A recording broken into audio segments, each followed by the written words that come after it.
50 minutes. So let's bring up the text. We're holding chapter 94 still, which is the laws of the Eiruv Chatzeiros. So we've discussed different important discussions about the Eiruv Chatzeiros of this communal Eiruv, kind of bound together with the typical Eiruv. As we're going to see, we discussed how do we do it today, because we don't find people making Eiruv Chatzeiros. You definitely need an Eiruv Chatzeiros if there's no Eiruv in the city. Why, when there's an Eiruv in the public city? We're going to address it actually in the halachot today, although we discussed it many times, of how does it work today. Because again, the rule of the Eiruv Chatzeiros is, of the Eiruv of the courtyards, is that although the courtyard is a private domain, it's all locked up.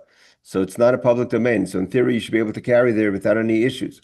But Shlomo Melech, King Solomon, instituted that there should be a Eiruv in the Chatzer itself, in the courtyard itself, and then to combine different courtyards and to combine courtyards with alleys, so that people should not forget the laws of carrying on Shabbos, and there should be an awareness of the laws, even though there is a public domain, and therefore you sort of say can't take from your private house out to the courtyard. It's surely not from a courtyard to the next courtyard, even if there's a connecting door.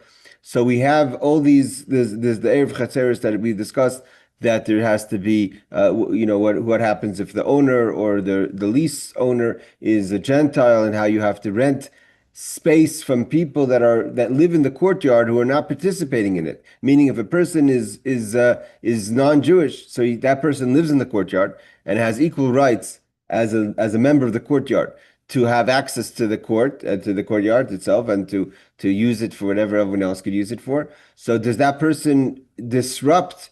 He can't join the Eiruv Chatzeiros because he's not obligated to keep Shabbos, and he can't disrupt. But he disrupts it because he's not part of the communal space. So we learned that you have to rent the space from the Gentile.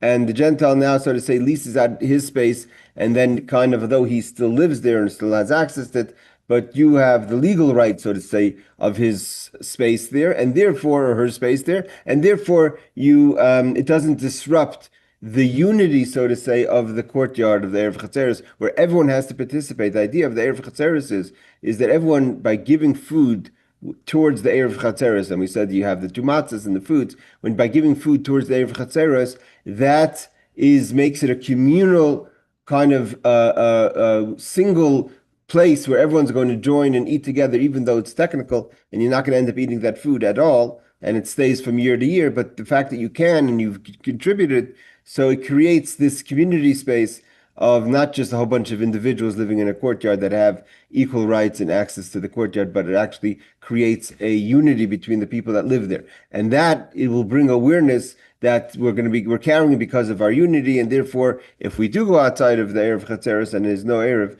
we have to be careful not to carry. Okay.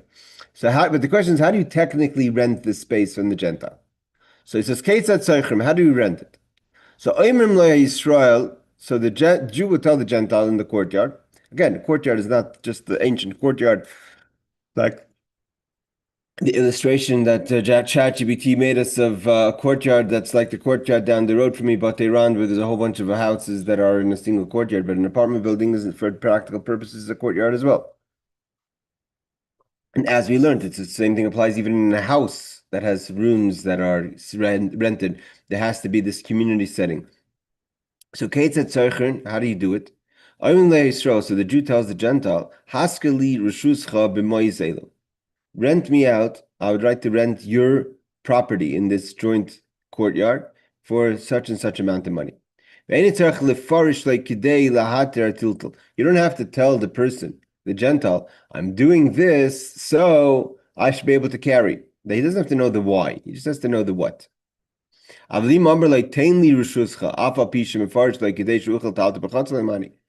if on the reverse, you don't rent it from them, but you just ask them, please give me over your sort of say your right, your right to the courtyard, so I should just be able to carry on Shabbos. That's not going to work. You have to actually rent it. So let's see the footnotes. The footnote says like this: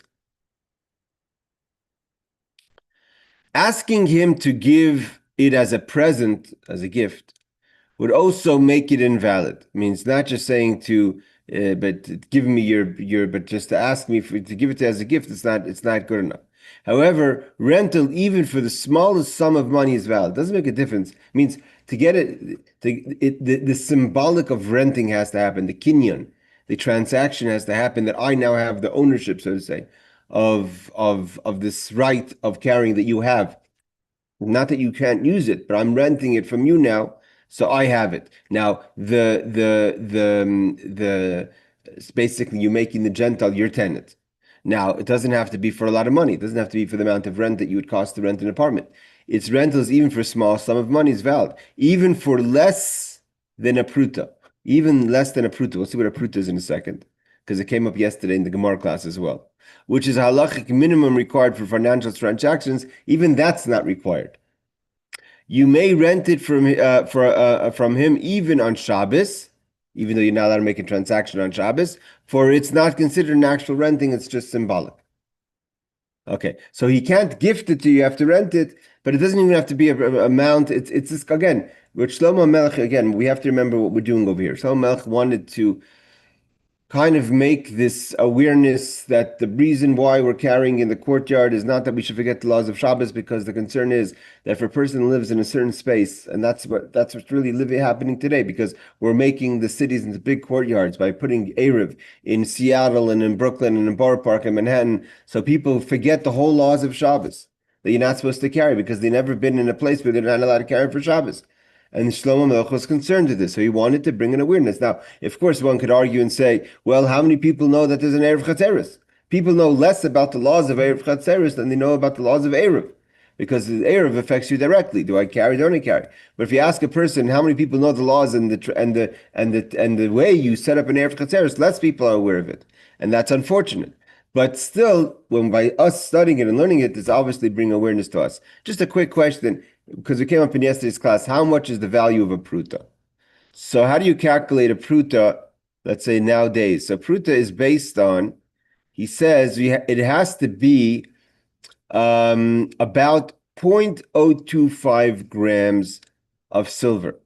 I checked today, and that's pretty much what it says over here, as of the value today, I think this was for January 2026. It's about 6 cents, depending on the price of silver. It's not a lot. So we're talking about, oh yeah, he says January 26, so it was 2.89 for a gram of silver.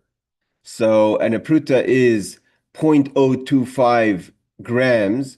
So the price would be about 7 cents. And you don't even have to pay the 7 cents for the space of the Gentiles' property to rent it. So we're not talking about obviously significant money. Yes, Rebecca.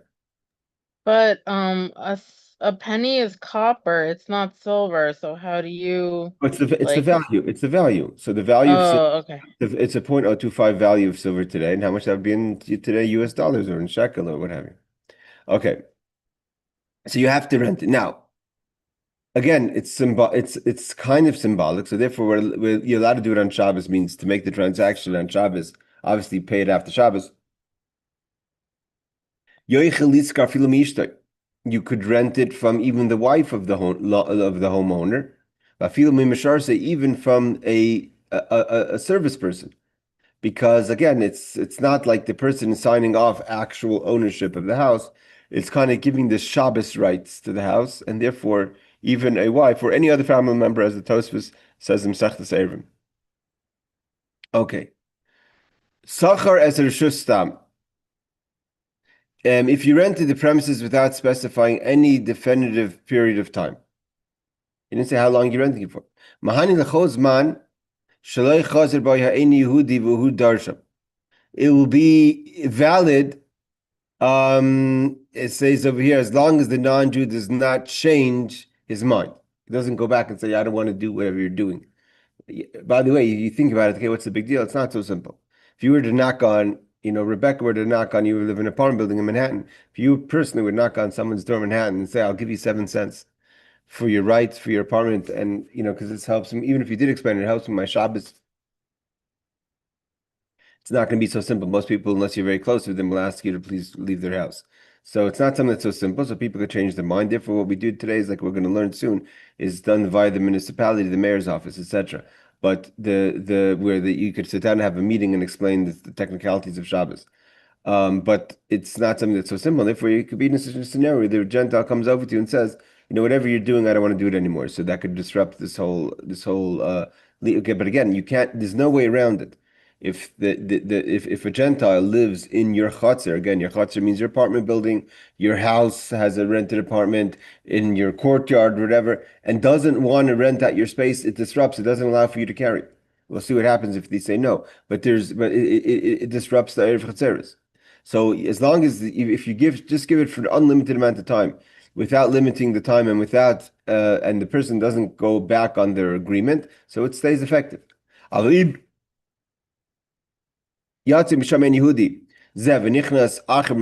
say someone changes the lease and the Gentile leaves and someone else comes in. So even though you leased it from the first person without a specific time, it only lasts as long as that person's there. Then you have to rent it from the second person again. But if you did it for a specific period of time, so if you say, and this mistrabli is, I was just thinking as we were learning, because I prepared this yesterday, but I didn't think about it. Because even if you do the mayor's office, there's people buying and renting apartments and houses in a city all the time.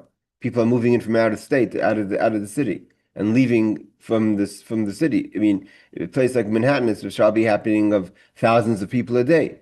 So even if you were in the mayor's office last week, if there's an exchange of people, you have to do it again this week. So here it says what happens. So if you do it for unspecific period of time, so then and that person stays in your apartment or your courtyard, so then it lasts as long as that person's there. And unless he says I don't want to, she says I don't want to do it anymore. If you do it for a specific period of time, so you have a plus and a minus. The minus is it only lasts as long as that time. The plus is, he says, and that person rents it out to another person. The first renting applies even though it changes leases. Why? Because you gave a specific period of time. So this period of time takes precedent over the specific person that lives there. So this is kind of an advantage where how to actually specifically be specific about the time. Let's say you say we're going to do the Eiruv Chatzeiros every year and before Pesach. So therefore, no matter if people in the apartment building or in the city for that matter are moving in and moving out, it's okay because it's all within the initial lease. But that only helps for renting. What happens if the person dies, the Gentile? And then it literally changes ownership, not just leases. Or the person sells it to someone else. So then you have to re-rent it from the person who inherits from his father or mother, or from the new buyer. This creates a difficulty. Because in houses, in a big Erev, like a city, people are not just renting houses, they're buying houses all the time. How about if you rented from a service person? If you rented it just without a limited time, it only helps as long as the service person is there, because he's now the representative of this transaction. But if the service person leaves, if you rented it for a time, then the service person, even if the service person leaves, then it remains in place as long as that time is there. I think we're going to actually the Kitzur is going to talk how they do it in big cities. And the Kitzur kind of is going to put together the Eiruv Chatzeiros, the Eiruvim, although they're very separate. Again, because the Eiruv the general idea of Eiruv is to create a private domain. That's number one. The idea of Eiruv Chatzeiros is that even in a private domain, you need to have on top of that an Eiruv Chatzeiros to permit carrying it. Today, we make it all one. We make an Eiruv in a city or an area, and with it, we make an Eiruv Chatzeiros on that area. But in theory, they're two separate things. It's not one thing. Now, how we go about doing big places like cities or neighborhoods, most probably would fall under the character of the mishares, of the service person.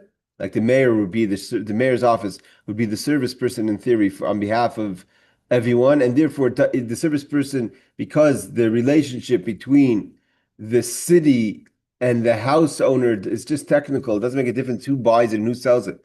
The level of ownership that the city has on someone's private property is always there, and therefore the technical kind of change would be like someone giving out their lease, even though we're doing a sale. That's probably how they avoid having to do a new Eruv every week, because not just every week, there's people moving in and out on Saturday also. It's a big moving day. It could be sales day, right? So let's see what happens. Let's see the footnotes.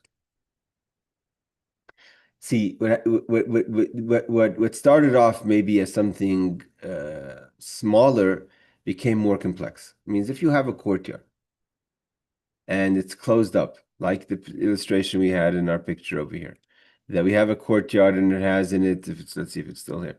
If we have a courtyard and it's closed, it's an enclosed space and it's a Rishus HaYachid, so everything's good.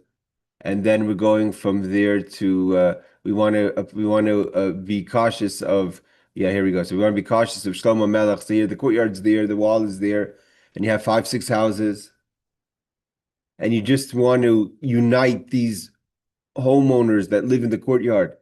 So that's kind of simple. So the actual Eruv to make it a private domain exists. It's a private domain. There's doors, there's walls. People can't just walk in, and therefore, and then you have the owners, and they make a union.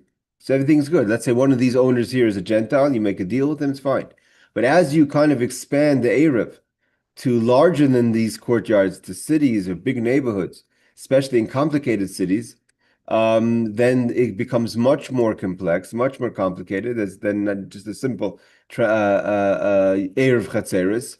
And first of all, it has to be, obviously, there has to be the first Eruv, and on top of that has to be the second Eruv, this Eiruv Chatzeiros. So that gets much more complicated. Okay, we're gonna deal with this complication. Where are we holding? The footnotes over here. 51. If you specified a time to the non-Jew, you specified a time to the non-Jew. Sorry, if you specified a time, the non-Jew may not change his mind even if he returns the money. Okay, so the Shvus Yaakov says there's another benefit than the Mishnah Brura. Hey, Aaron, there's another benefit of the renting for a period of time. So obviously a period of time should be a year at least, because then the person can't back out of it. So then you don't have that concern. Also see Taz and Shar Hatzion. Okay. 52. But if you did not specify a time, you must rent it again for from the new tenant, says the Pri Megadim. Okay, that's obviously that. So basically, if you have no specific time and the person stays and doesn't back out, so it goes as long as the Gentile lives in the courtyard. If you give a specific time, it expires after that time. The benefit of using a specific time is, according to the Pri Megadim Mishnah Berurah, is that the Gentile can't back out. So again, it's not like the Gentile is, can't go to his house, can't use his house, but can't back out of this transaction that's kind of Torah transaction, meaning to say that it doesn't really affect the Gentile's life. He would just be doing, I'm uncomfortable with this for whatever reason, and then he can't back out. But so that's the benefit of time. The next thing in benefit of time we spoke about is if it changes lease owners, that it also you don't have to redo the Eiruv Chatzeiros.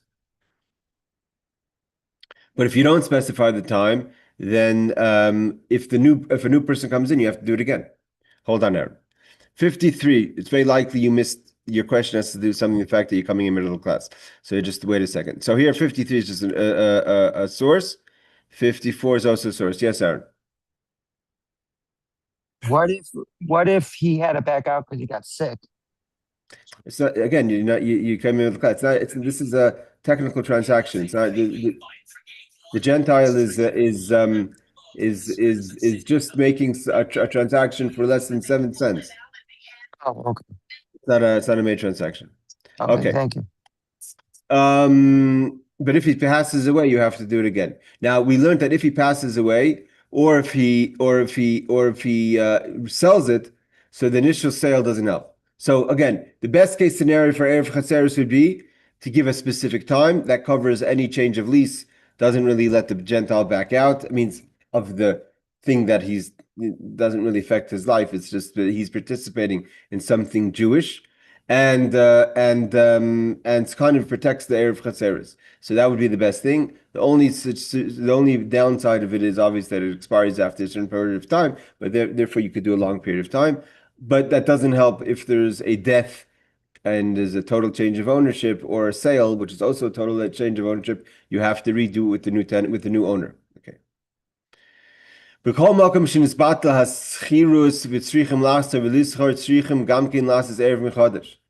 can't just, if you have to redo the renting from the Gentile who's in your courtyard, whether that's the courtyard like the illustration, or the courtyard of the apartment building or the city, it's not enough to redo the lease. You have to make the whole Eruv again. It means you have to take the whole food again and get rid of a whole new food and all that. The Ein Eiruv Chatzeiros, you can't reawaken an Eiruv that was disqualified to be requalified. It's not, you could say that the Eiruv kind of, it's like a light that goes on and off, that when there's a new owner, now the Eruv is not active anymore because you have to first make the transaction. And now that you made the transaction, it gets reactivated. No, once it's canceled, it has to be done again new. Okay, that's an important piece of, again, these things are very simple in a small courtyard like the illustration, where it's not so complicated. It becomes complicated in big buildings, in big places, in places where people are not, necessarily have social interactions with people in your courtyard, in your apartment building. We're not always, not everyone is like, part of the party planning committee or what have you. And some people have a private life and they don't have much to do with the people in there. So it's much more complicated. Like Rebecca would know, you have some apartment buildings in Manhattan that can have hundreds of people. Okay. What happens if, for whatever reason, you can't, like Aaron was basically asking, the person doesn't want to be participate in the schiras. The person initially doesn't want to. We talked about the person wants to cancel it. But what about the person doesn't want to go into a transaction at all? You say it's okay. It's not, don't worry, you still own your house. I'm not going to come take your house. You say, I just need to have this transaction for the Eiruv Chatzeiros. It's going to cost 7 cents, 6 cents, whatever it is. The person says, I don't know what you're talking about. I don't want to be involved. If he can't, the person doesn't agree to rent it out. It's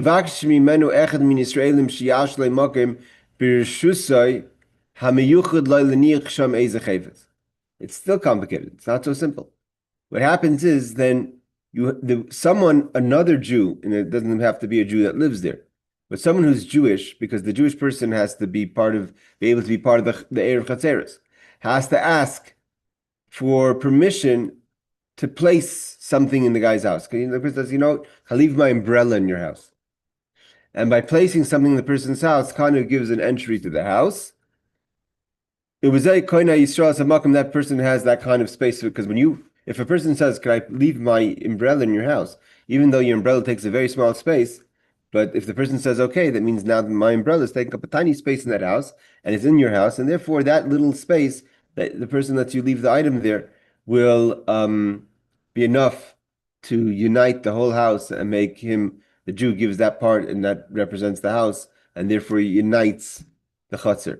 What we're seeing over here is if someone would learn the law, hold on, Aaron. If someone's going to learn the law, this seems all tricky and kind of pointless, and if the person doesn't really know what's going on, but again, you have to remember the foundation of this law. The foundation of this law is awareness. And there's like a lot of effort that goes into creating this awareness and this unity, although it is technical, and although it is, at the end of the day, it has to be valid. It's not just symbolic, but there is some sort of level of symbolism in it that allows for this kind of maneuver. Yes, sir. Okay, so there's a new kind of rental where, okay, just giving you an example, you have a house, you only have one car, so you rent either you rent a garage, or you could just rent for another car, or you can rent a space for any, like, as I say in the commercial, you could rent it so people could just use it as storage. So now you rent it legally, and is it his house is his house, and only the part that he gave you for storage is yours, so he still has to be involved? Or because I'm the Jew and I rented part of that spot, I can do the transaction instead of you? No, see that's that's exactly what he's saying. He's saying, let's say you have let's just call it for the sake that you have the Eiruv Chatzeiros committee, right? So let's say you have an apartment building, you have the Eiruv Chatzeiros committee. So the Eiruv Chatzeiros committee is in charge of renting from all the Gentiles in the building or the Chatzer to, the symbolic, and say, okay, so you have one person who doesn't want to join. One Gentile doesn't want to allow it, whatever it is, doesn't want. So now you're right. So yes, one private person has whatever kind of transaction, even if it's not as technical as you said, where he's actually renting the space, but just says, "Can I put my umbrella in your house?" That's enough for the Jew to have some sort of connection to the house, and then on behalf that Jew, he joins the Eruv, and that represents the house. Now you're talking about parking. That's the problem. The parking is that the parking is only for the parking lot. It's not, you need to actually get access to the actual No, house. they in Brooklyn they rent garages. So the house is the house, the garage is the garage. But say the lady turned 75, 80 years old now, she can't drive anymore. So she'll rent the garage for like half the price of the garage under your apartment. And so you'll take her garage. I hear what you're saying, but And it's or her driveway. And it's a one of those kind of houses where there's 4, 5, 6, 7 houses all in a row connected. I hear what you're saying, but I'm not sure if having right to park a car in the garage or in the driveway gives me access to the house. And what about the other one where they actually rent space? Doesn't matter where. Say it's in their basement. It could be in the Okay. garage This to is put stuff. the space in a basement, I think, would be enough. Space in a basement would be enough. But I'm not sure if a garage, if you have, let's say, like a not a Brooklyn garage, but a regular garage, or the garage is part of the house. Brooklyn Um, garages, well, they'll rent the rent. Some of the garages are part of the house. so Literally, that has to be figured out. If a garage is part of the house, is a part of the house. as my Um, friend, I mean, he didn't have to do this because everyone knows the Jews and helps out. But he actually rented a garage that was attached, and he put his car in for half the price. Would he have the right to make the thing for them? represent on the house. It could be. It depends. It depends about the garage is a question. A driveway, I don't think so, but garage maybe. Okay. But also not a garage like you have. My grandfather, Al Shalom, had a garage in Brooklyn that was nothing. Was in the alleyway, had no connection to the house. A All lot of right. people have that. Yeah, so I feel so he says like this. So then the Jewish person has access to the place on behalf of the committee of the Erev and could join in there. But I feel so he doesn't have to keep it there the whole Shabbos. It's not like you have to put leave the car or the umbrella the whole Shabbos. Even if you take it away before Shabbos, Shabbos, he had permission to leave it for Shabbos. So then that's enough of a kind of a connection to the house to rent out the space on behalf of the Gentile, and therefore he joins the Eiruv Chatzeiros. And therefore he joins the Chatzer, and therefore he represents now the house. Again, it's not trickery. It's not. It's again. If we remember the reason for the Eiruv Chatzeiros, and you're not. It's not like you're taking something from you're kind of creating a union. And if the Gentile doesn't want to make a union, you're kind of getting some sort of halachic grip on the person's property enough that just joins the Erev, so we could all carry. It doesn't really affect any kind of secular legal ownership of the house, and doesn't affect the person's activities and movements in the house. All right, 56. If it's impossible to rent the premises because the non-Jew refuses to rent it, so then he says, even a Jew who does not live in the court, the Levush, and the Mishnah Berurah says, could still make this agreement to have, like Aaron says, rent space in someone's basement, or just leave an umbrella, etc. See Bir Halacha for important details. Okay. Obviously, there's more details than we have just by the general idea that I'm going to take the space. The Bir Halacha gives a lot more details that are important for us before we act on this. Okay. Let's go. Hold on, Aaron. Really, one question: do they need to have a key even if they never enter it?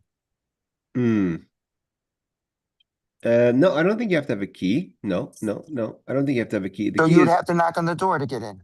yeah, I think I don't know if you have to have a key. I think because even if you take the umbrella out before Shabbos, I don't think you need to have a key. I think you just need to have to be able to get in if you need to knock on the door. I think the key or the access is only we spoke about where the actual Eiruv Chatzeiros is kept in the apartment. That if the person locks it up and leaves for Shabbos, then no one could eat the food. But that's about because the idea of the Eiruv Chatzeiros really is kind of creating this joint meal that never really happens. Okay, so 59 says, okay, obviously, so these obviously this is not we're learning very basic laws of the Kitzur, which is not enough information for any of us to take enough action to actually act on it. But as he says in footnote 58, more details is required. If what are we talking about now? Even if you remove the article before Shabbos, if you did something to acquire the use of the space, it is valid even if you did not use it at all. The Magen Avraham says just some sort of agreement to use the space is enough. You don't even have to give the umbrella. Theoretically, I'm going to leave the umbrella. Again, this is just to give us a little bit of a grip. Okay. Now we get to the more complicated laws. What about non-Shomer Shabbos people? So we spoke about Gentiles. The Gentiles are not joining the Eiruv Chatzeiros. They live in the Chutzir, they live in the courtyard, in the apartment building, what have you, in the place. Again, the Eiruv Chatzeiros is on top of the Eiruv. So you don't have to ask, in city of Seattle, for instance, where the Eiruv is actually made in the north end in Seattle, you work it out, of course, with the city. And we're using a little bit of wiring. Mostly we're using telephone wires and lechis that are put onto the telephone poles. Each city has their way. It's a way of making an Erev, again, very complicated. But you'll have sometimes scenarios where you need to run a rope and a pole possibly through someone's property. And the person may not let. And we've had situations where people try to later add themselves into the Erev, but required some sort of wiring and agreement, obviously, from the Gentile property, and they didn't give it, and therefore they weren't able to be part of the Erev. But that's to make a private domain. Here we're using an Eiruv Chatzeiros to permit us to carry in a pre-made private domain. So we're not talking about making the Erev. We're talking about making the Eiruv Chatzeiros, which is on top of the Erev. So here he says like this: the Gentile has to join it because the Eiruv Chatzeiros is not just to make a private domain, but to make a union between the people in the private domain.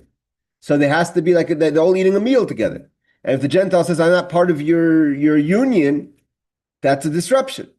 And therefore you have to rent his space or have access to his space to be able to rent his space out, or some sort of deal that's putting the Gentile's property into the Eiruv Chatzeiros, and therefore it doesn't disrupt. Because if there's one person that lives in the Chutzir that's not part of the union, it disrupts the whole union.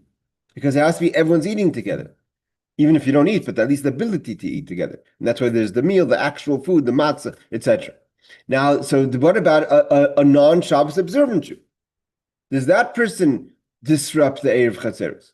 So it says like this: an apostate or a person who's publicly desecrates the Shabbos.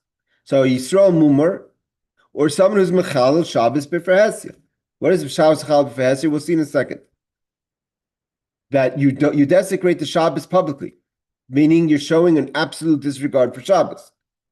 You're not supposed to do something on Shabbos, you don't care. So, and even if we're not talking about biblical observance of Shabbos, even if it's the rabbinic observance of Shabbos, so that person can't join. How do we join that person? How does that person be part of the union? He can't join the Eruv. He has to rent out his space. So here it gets more kind of sticky. We have to ask the Jew to rent his space. He can't join the union. Because just like the Gentile can't join the union to be as a member because he doesn't have an obligation to keep Shabbos. And the whole point is to remember to keep Shabbos. A person who's an apostate, or a person who's Mechal Shabbos B'Ferhesia, publicly desecrates the Shabbos, cannot join the union. He can't say, I want to be part of the union because you don't keep Shabbos. So how could you join to try to create a Shabbos space? You're not part of Shabbos. All right. So now in the footnotes, he's going to go into what does it mean. I'm trying to say there's there's a street in Yerushalayim that unfortunately it has cafes open on Shabbos. And the next to it, there's another cafe that has a big sign and says, here we're Shomer Shabbos b'Frahesya. So it means we keep Shabbos publicly. We're not ashamed to keep Shabbos. So there's Machal Shabbos b'Frahesya, there's Shomer Shabbos b'Frahesya. Okay, so the question is like this: who are we talking about? Let's put the brakes on this non-observant Shabbos Jew, because apostate is not something that's common. But unfortunately, there are people that are not Shomer Shabbos, and they'll do it publicly. They're not hiding Shabbos. I'm not talking about a person who's hiding their observance of Shabbos, their non-observance of Shabbos. So 61 says this applies only when he knows that it's forbidden. Okay, so we took care of 99.9% of the people. Most people don't know the laws of Shabbos. If a person doesn't keep Shabbos, even if it's publicly, even if you tell them it's Shabbos, they don't really understand. This is Tinik Shenishma. So you have to be a person that knows what Shabbos is, and knows what you shouldn't be doing, and knows, and still says, I'm not going to keep Shabbos. So that's already takes down the numbers big. So for this applies only when he knows that it's forbidden. If he does not know, he probably is not considered an apostate. Okay. Number 62 is, if he refrains from doing it in the presence of a distinguished person, he does not fall into this category. The Eli Rabbah Mishnah Berurah says that if a person is machal, desecrates the Shabbos in public, but wouldn't do it in front of the rabbi, then he's Shabbos conscious a little bit. That's also he could join the Eruv. Here we're not talking about a person we're talking about if the person is even allowed to join the Eruv. Because if he can't join the Eruv, or she can't join the Eruv, then they have to join, like the Gentile unfortunately joins the Havdil, and to rent out the space. 63. Shulchan Aruch 385, Rashi Tosfos say that even if it's only rabbinic and it's publicly and it doesn't knows the laws of Shabbos and doesn't care if the rabbi sees him or her, see Tiferes Yisrael that even if he handles muktzah in public, even something that's muktzah, he's in that category of Machal Shabbos b'Frahesya. And if he knows or she knows what they're doing, he cannot join the Eruv. See Bir Halacha, who rules that, excuse me, even those poskim who say that ordinary, he is not considered an apostate if he violates rabbinic prohibitions on Shabbos, agree that regarding the halacha, this halacha is considered one. Basically, the actual Hebrew is saying Yisrael Mumer Oishu Machal Shabbos B'Hesya. But what's the point? Someone who desecrates the Shabbos publicly is almost like, God forbid, an apostate. So therefore, you're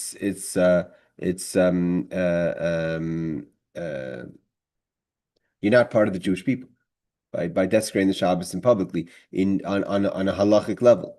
So even though maybe these things wouldn't apply to be considered a person Machal Shabbos that's strict if it's something of muktzah or something of rabbinic, but about joining the being part of the group, there's kind of a lot going on over here, which means there's a bit of an exclusion going on. Basically, they're excluding this person. So you can't be part of the Jewish community in the laws of Eruv. First of all, you're not keeping Shabbos. How could you be part of the Shabbos observance of the Eruv? But it's more than that. It's a little deeper, unfortunately. Where I say unfortunately, because unfortunately for the person to be in such a situation, where the person is being told you can't be part of the community because you don't care, you publicly don't care about Shabbos. Therefore, my point of why I'm saying this is because if a person doesn't know what Shabbos is and doesn't really understand, I'm not talking about a person who understands. That's why you have to be careful when we talk about in our shmooze and other things about telling people things, because if they're not going to listen by telling them and they're not going to listen anyways, you're kind of bringing them into a level of disregard that is halachically problematic.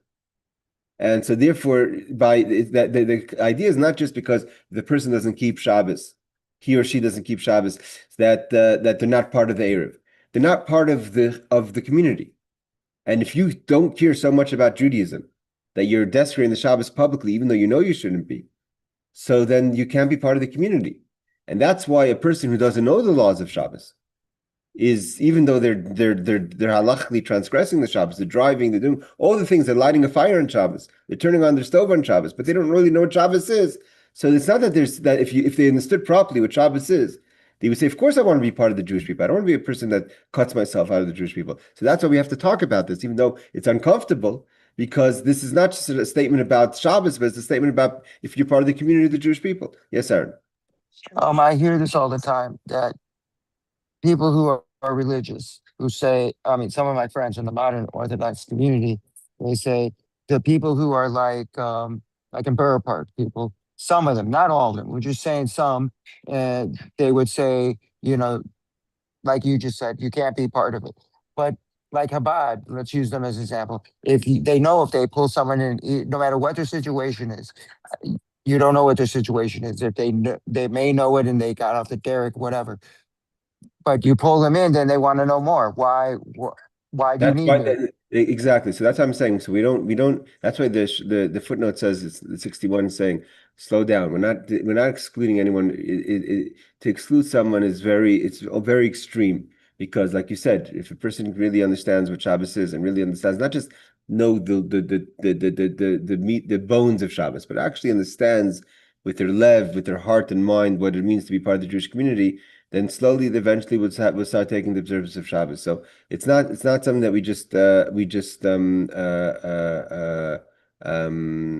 not just something that we just cast right away. And that's why it's not. We don't just say you're not part of the community. It takes it takes a lot of effort to be a person who's excluded, God forbid. But the point is that if you reach the level, unfortunately, of being excluded, then you can't be part of the Erev. You're not part. It means you're not part of the people that are by not keeping the Shabbos b'fer Hestia. And even though that we say that even though you wouldn't be excluded from the Jewish people in other cases, but when it comes to the Erev and it's Shabbos and you know what you shouldn't be doing, even if it's rabbinic, you're still excluded from the Erev. So there's a combination of the spirit of Shabbos with your attitude about Judaism in general. Okay, I told you guys I have to leave early. I have to go to a doctor's appointment. So this is a good spot to stop. The next few laws until we finish the parak are going to discuss the question that we've had and Rebecca and I had and we discussed about how do we do it in big spaces. Because he kind of touches on 24, 25, and 26 about the Eiruv. And then how do we do the Eiruv with the Eiruv Chatzeiros, the general Eiruv, the Eiruv Chatzeiros. But we have to remember the rule again, just to bring the illustration up over here, that this is now a little courtyard of 5-6 houses, but take this and make this into Borough Park, Brooklyn, Manhattan, Seattle. This is a big city and there's a lot going on. So then you have to first make it into private domain, and then you have to make an Eiruv Chatzeiros in the private domain. So what we're basically going to be talking about is how do we create this big private domain, and then how do we do the Eiruv Chatzeiros with all the questions that we asked? Because now it's not just 5 people in it. There's a lot of people that could possibly not be Shomer Shabbos. Maybe there's even, God forbid, 1 or 2 people that are not Shomer Shabbos, knowing all the laws and meet all the criteria, unfortunately, to be considered a Mechal Shabbos b'fer Hestia. And then you may have, of course, there's very few cities that have only Jews and only Jewish observers. And we have cities here in Yerushalayim, in Eretz Yisrael, where they'll have Moshavim that are literally everyone keeps Shabbos, hopefully. Or at least if they're not keeping Shabbos, it's private. They wouldn't do it in public in front of the rabbi.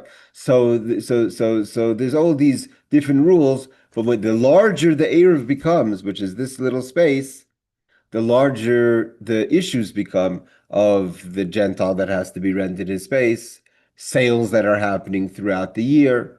Do you have to keep on making a new Eruv every day or every Friday?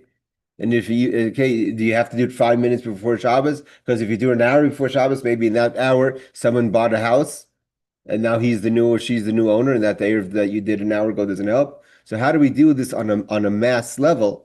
That we're going to discuss going forward in the next few laws. All right, I want to wish everyone a good Shabbos, one of the laws of Shabbos. Thank you again, Barbara, for your sponsorship of the class of observance of Shabbos. It's helping us all be smarter and knowledgeable in the laws of Shabbos. Laila Tov, everyone, and take care. Thank you, Rabbi.